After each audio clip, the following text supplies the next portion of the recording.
Merci, bonjour à tous. Ravi d'être avec vous. Désolé de ces petits réglages logistiques. Je suis Olivier Quinet, manager Financial Services Wavestone, au service de clients banques et assurances. Et à ce titre, avec mon client qui est présent à côté de moi, que vous allez voir dans quelques instants, on souhaitait vous parler de notre expérience Smart Automation. Nous sommes intervenus à partir de 2019 avec Natixis et nous continuons à accompagner BPCE pour la conduite et le développement du programme Smart Automation au sein du groupe. Ainsi, nous avons défini et déployé à la fois une méthodologie d'identification de cas d'usage, cas d'usage de différentes technologies d'automatisation pour des cas d'usage métiers. Et nous avons aussi défini et déployé la gouvernance nécessaire pour valider l'engagement des projets d'implémentation de ces cas d'usage et en suivre le delivery. Les premières mises en œuvre ont eu lieu sur nos 2 premières années d'intervention sur le périmètre historique de Natixis. Et à partir de 2020, nous avons renforcé notre appui dans l'extension des technologies proposées, dans la conduite d'assessment, des études d'identification de cas d'usage sur d'autres périmètres d'activité, pour faire connaître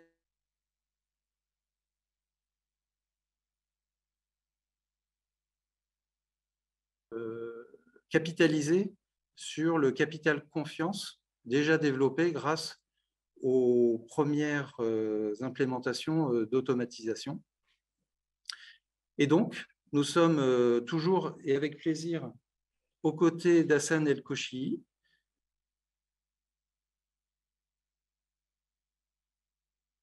Automation. Je passe la parole à Hassan.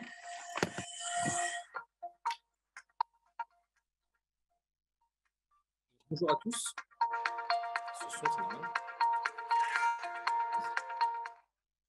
Alors, bonjour à tous, Hassan El-Koshi. Je suis donc en charge du programme Smart Automation au sein du groupe BPCE.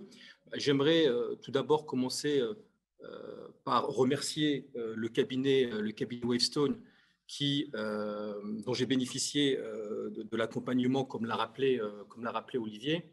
J'aimerais aussi saluer l'expertise du cabinet, tant sur les aspects organisationnels que sur les aspects techniques. Je pense que la part de Wavestone dans le succès du programme Smart Automation est loin d'être négligeable.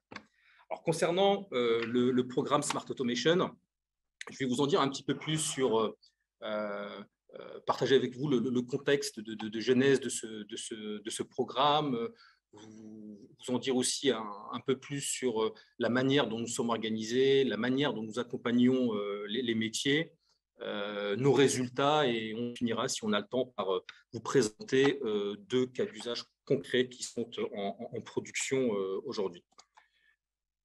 Alors, Smart Automation, avant de parler de Smart Automation, je vais faire référence à un autre programme qui donc existait chez Natixis et qui s'appelait NEO pour New Efficiency Opportunities.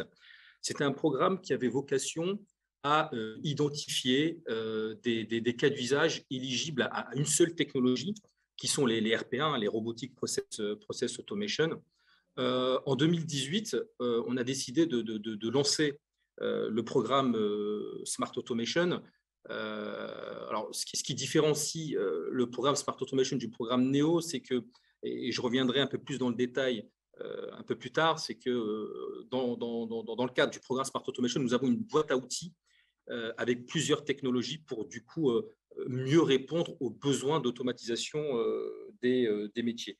Alors, comme vous l'avez compris, Smart Automation, c'est un programme d'automatisation des process, et c'est aussi un programme d'efficacité opérationnelle, c'est-à-dire qu'il est vraiment tagué comme étant un programme d'efficacité opérationnelle dans les différents streams stratégiques du groupe BPCE. Donc, on va contribuer à renforcer la performance opérationnelle de nos clients. En termes de leviers, on va retrouver un certain nombre de leviers qu'on retrouve très souvent d'ailleurs au sein des différents programmes d'efficacité opérationnelle. Un gain de temps, naturellement, dans la mesure où, grâce à nos logiciels, on va pouvoir automatiser des tâches qui, jadis, étaient traitées manuellement, donc forcément, on dégage du temps.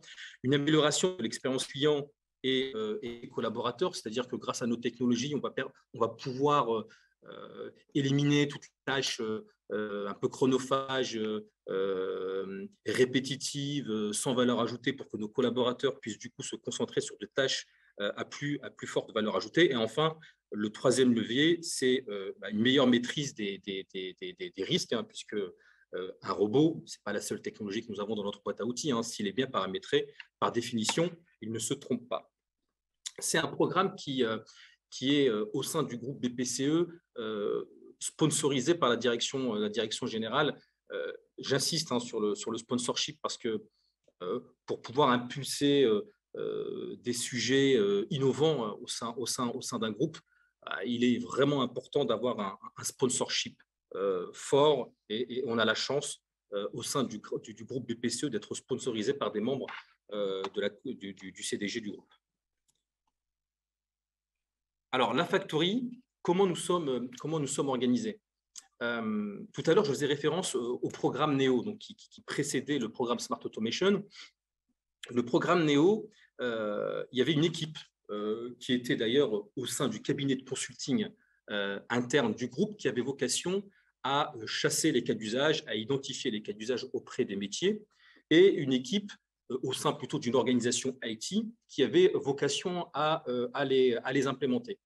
Alors, il y a à peu près 1 an et demi, 2 ans, nous avons décidé de rapprocher ces deux équipes. Donc, ces deux équipes, ces deux expertises sont aujourd'hui au sein de l'équipe Smart Automation. On a une équipe de chefs de projet orga, donc très orientée process, qui a vocation à déployer une méthodologie d'identification de cas d'usage, et on a une équipe d'assets experts dont l'objectif est d'implémenter les cas d'usage. Concernant l'équipe assessment,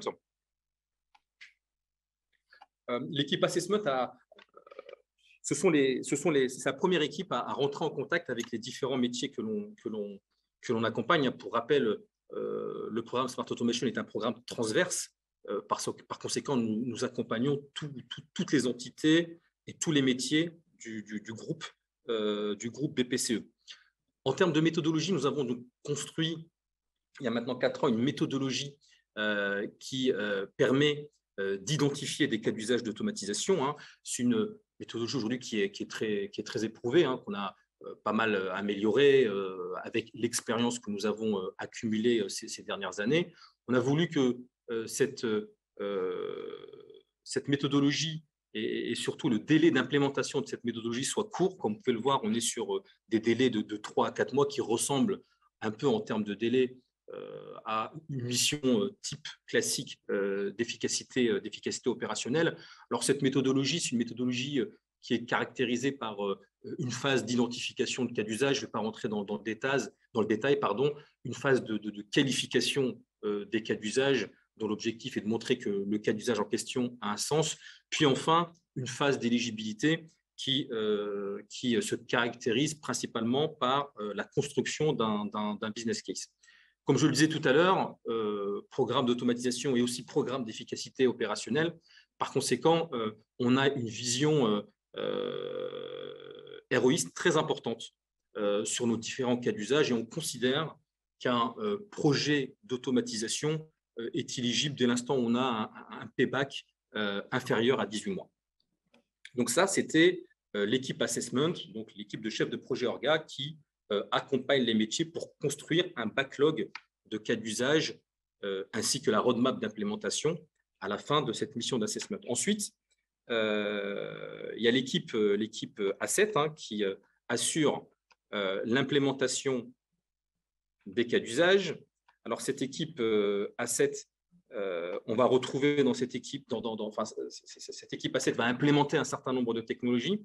Et aujourd'hui, on a une boîte à outils qui est assez riche, puisqu'on a plusieurs technologies, ce qui va nous permettre, et d'ailleurs, c'est ce qu'on constate sur le terrain, c'est qu'on a tendance aussi à combiner ces technologies pour répondre aux besoins métiers. Je vais en citer quelques.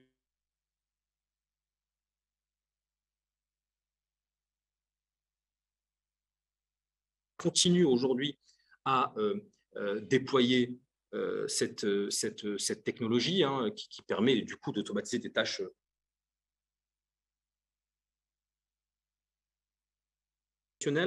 qui permet de répondre de manière automatique à des questions récurrentes, donc soit des questions posées par nos collaborateurs ou par nos clients finaux. Il s'agit là, pour le coup, les RPA, ce sont des licences que l'on achète.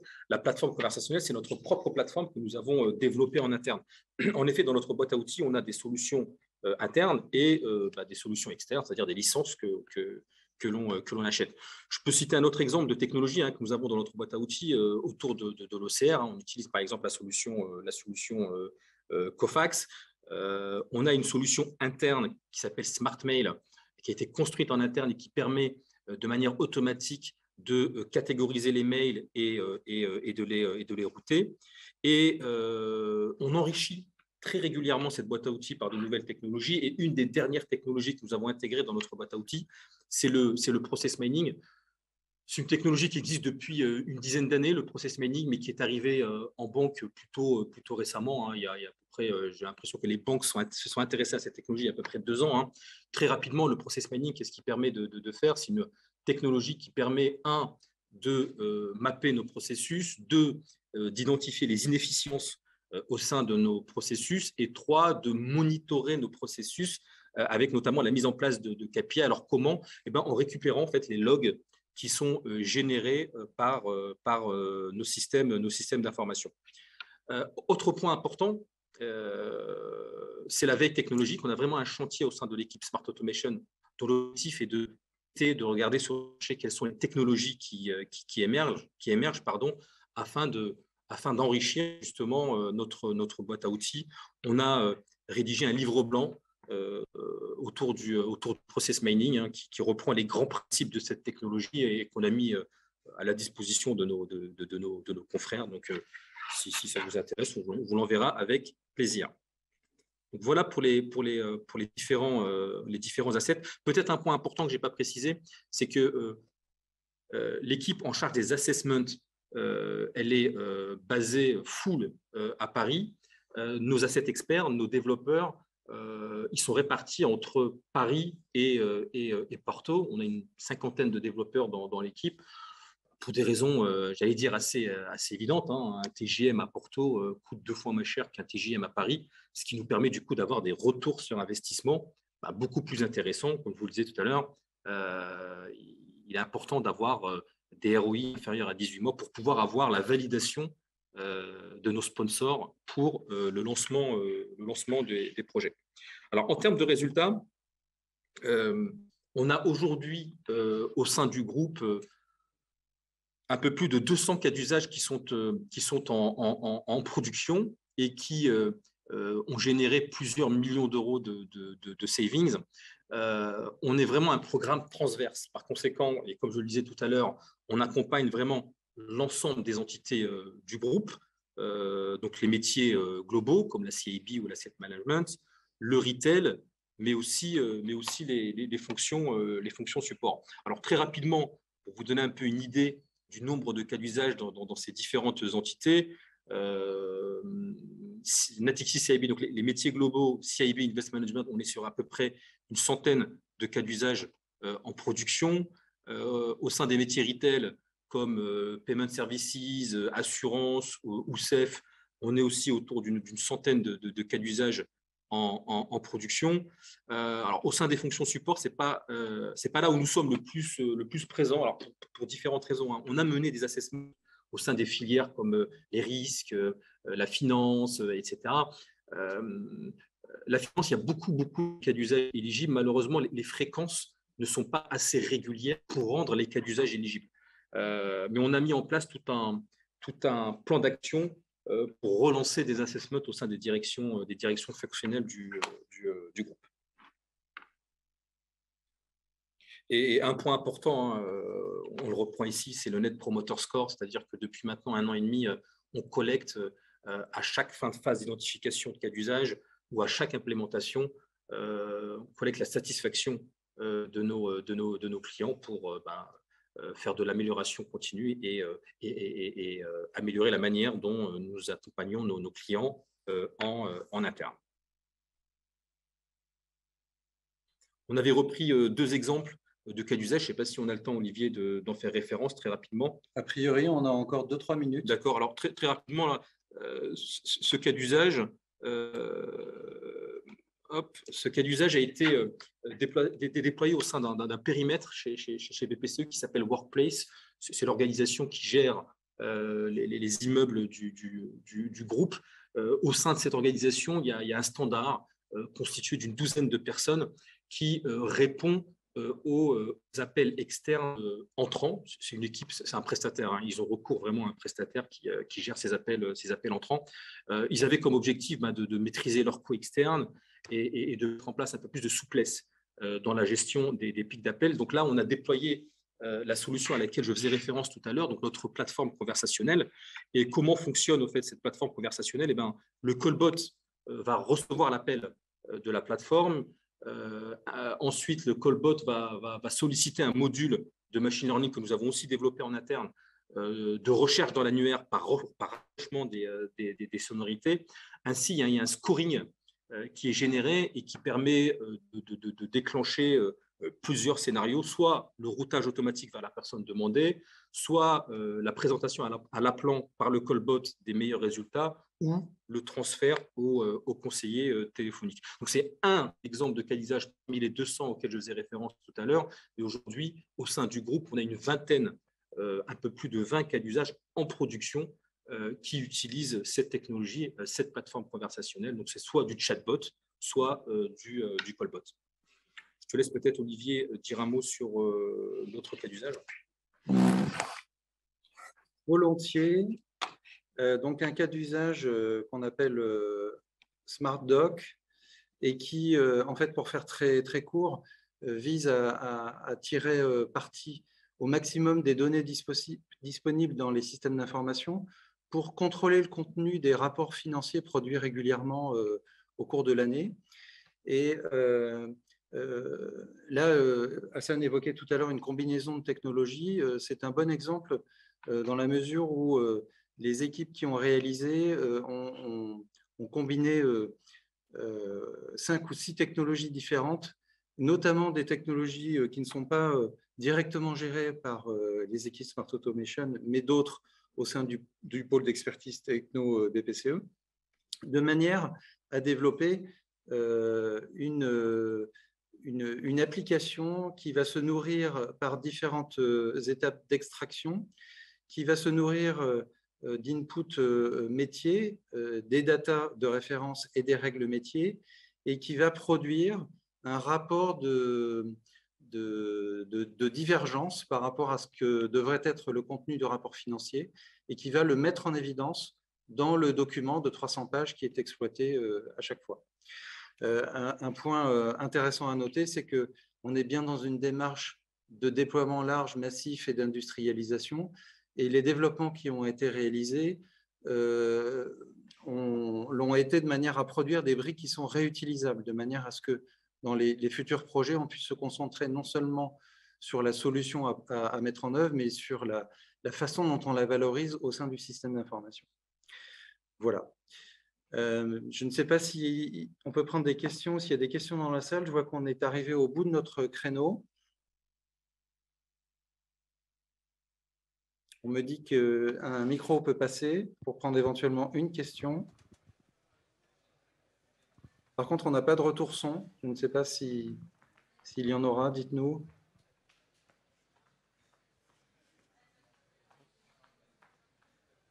Bien, je n'ai pas d'infos. Désolé s'il y en avait, je ne veux pas générer de frustration. Est-ce que vous m'entendez? On va conclure cette conférence sur ces quelques mots. On vous remercie beaucoup de votre attention. Merci beaucoup, Hassan, de ta confiance et de ta présence. Vous m'entendez? Il y a des questions? Une. Il y a une question. Vous m'entendez? Parfaitement. Bonjour. Isabelle Guéneur, je travaille à la Société Générale et du coup j'ai écouté votre présentation avec attention, merci. Ma question était sur le setup, qu'est-ce qui pour vous représente un succès sur le delivery du use case? Je pense à toute la localisation à Porto, le fait que les développeurs sont loin des users. Nous, on a eu des tests de mise en place de robots avec des développeurs en Inde. Et cet éloignement est quand même pas évident à gérer. Donc, comment vous qualifieriez le bon setup pour garder cette proximité ou en tout cas réussir à délivrer un use case préservant le ROI dont vous parliez et qui serve bien le besoin de l'utilisateur final? Je vais peut-être apporter quelques éléments de réponse. Merci pour votre question. En fait, quand on a décidé de construire une équipe de développeurs ici à Porto, on a tout de suite mis en place des plans de formation sur nos différentes technologies. Et à différence de l'Inde, je ne sais pas quel est les créneaux, entre Porto et Paris, il y a 1 heure de différence. Donc, je ne pense pas que ce soit le cas avec l'Inde. Aujourd'hui, le constat, c'est que le setup opérationnel tel qu'il existe aujourd'hui fonctionne. Il y a eu bien sûr une montée en charge. Il a fallu bien sûr qu'on réfléchisse à l'organisation et à la manière d'assurer un bon delivery. Aujourd'hui, on forme une seule et même équipe, et quand les cas d'usage arrivent, ils sont soit pris en charge par nos équipes ici à Paris en fonction du plan de charge, soit pris en charge par Porto, et ça se passe très bien, hein. Alors, on travaille beaucoup avec les métiers globaux ici à Porto en termes de langue. Tout le monde parle anglais, certains d'entre eux parlent français. Donc, avec les métiers globaux de Natixis, où l'anglais est la langue officielle, on n'a pas de difficultés. Non, aujourd'hui, avec les plans de formation qu'on a mis en place et l'organisation qu'on a mis en place, on est très satisfait de la manière dont nous accompagnons les métiers dans le delivery. Ok, merci. Vous avez raison de signaler. Sur l'Inde, on a 5 heures d'écart, donc ça peut être une difficulté. Et il y a aussi des choses qui fonctionnent. Mais c'est vrai que sur ces solutions de Smart Automation, je pense que le lien avec le user, sans qu'il y ait trop de couches intermédiaires, me semble un critère de succès. Et donc, du coup, nos développeurs ici à Porto sont en lien direct avec nos clients lorsqu'ils adressent un cas d'usage. Ah, ok, merci. On n'est pas les intermédiaires. Ah non, je vous dis, l'organisation autour de l'implémentation d'un cas d'usage est la même lorsqu'elle est prise en charge par un collaborateur à Paris ou par un collaborateur ici à Porto. Okay. Il n'y a pas d'intermédiaire. Merci beaucoup. Y a-t-il d'autres questions? Merci beaucoup de votre attention. Bonne suite pour l'après-midi.